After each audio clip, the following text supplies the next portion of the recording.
It's very sad to read in the papers or to see the reports of persons who no longer have any value for their life or the life of their loved ones. And it's always very hurtful to me when I see these reports of someone saying, I'm going to end your life and I'm going to end my life.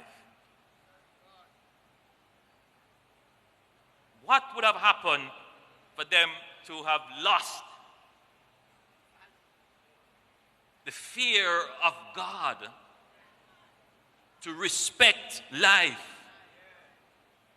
Something went wrong. Some time ago, I had the opportunity to address you, and I pointed out that while we are the government and we make policy and make laws, we also have a duty to develop the hardware of men. But more and more, we're seeing that governments have to pay attention to the mental health of the population. With the change in our society, the access to information, the demands that are placed upon us these days, sometimes those pressures can lead us to devalue life. Now, I want to say to you that we are blessed to have such a strong religious culture in Jamaica. We are blessed. And so when I mentioned that we have to now focus on the hardware, it took a little time for us to work out how we will do this hardware intervention. It is not something that the government can do by itself. It is something that has to be done in conjunction with the church and civil society. It's a whole of nation approach to ensuring our mental health, the moral standards of the society as well, the cultural practices of the society, to make them in keeping with what we would consider to be pro-growth, pro-social, meaning we respect everyone in the society. We Jamaicans, we have a cultural thing about us where we believe we little, but we talawa. We can take on problems that are bigger than us. We don't need nobody to help us with anything. We little, but we talawa. We can take on the problems. And it is particularly the case for our men. They keep the problems inside, they don't talk about it, and it boils up. And then one little thing happens. A man step on your toe, somebody says something wrong to you, and you explode. And as a result of that, a life is taken.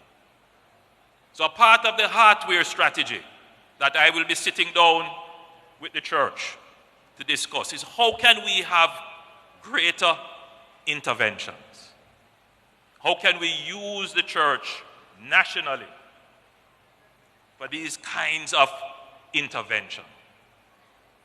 And we need to start a public education campaign, not just from the government, not just from the Ministry of Health, but also from our churches and other organizations and entities, to get our Jamaicans to change this culture of not trying to seek help when they are in crisis. And there are many, many of you here experiencing all kinds of crisis in your lives, but you're not recognizing them as such.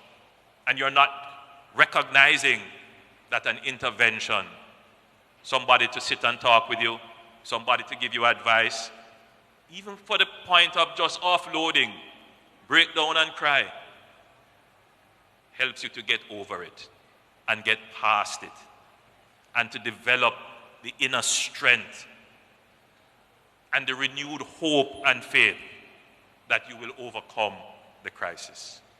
So the government will be pursuing a direct and deliberate program with the churches to have a more robust intervention to support mental health in the country. One of the first persons arrested under this new law was a 15-year-old. A 15-year-old. As Prime Minister, and I'm sure I can say for the leader of the opposition as well, when we make laws, yes, we want to deter, yes, we want to punish, but we also want to be fair. And we understand the social dynamics in our country. And the truth of the dynamics is that that 15-year-old with a gun could kill. And we have many cases with 15 and 14-year-olds who have killed and are not only charged with possession, but murder. So the society has to draw the line and send a strong signal.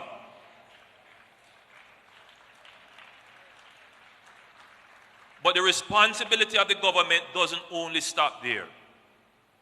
The government also has a responsibility to reach to those 15-year-olds, those 14-year-olds who have unlimited access to all kinds of shows on TV that glorify guns, who are misled by gang leaders who hand them the guns. We also have a duty to ensure that they are properly informed not to take up guns. So it is the intention of the government to launch within our schools, starting within our schools, because that is where we can get them all congregated, to get to every classroom in Jamaica. I will be a part of it, to go and visit the schools and explain to the youngsters the consequences of getting involved in gangs and crimes and having guns. No youngster should say, I did not know the consequence. I have tried to use every medium, including the new developing vernaculars, to communicate the danger of possessing an illegal weapon. Now, we will be going face to face, directly, as much as possible, to reach all our youngsters in Jamaica so that they understand. Throw away the gun. Don't throw away your life. The second part of the hardware strategy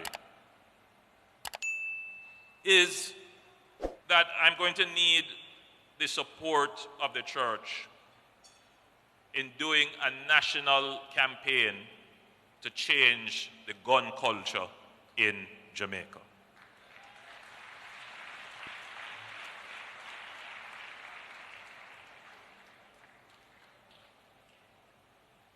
I spoke to you and I told you last year that we're going to come with a new Firearms Act. Last year I was very emotional about the killings that were taking place. And we managed to pass the Firearms Act in November of last year. Already there are over 80 persons who have been arrested for the possession of firearms. That's almost 2 per day. And they are going to be facing a minimum 15 years, up to life.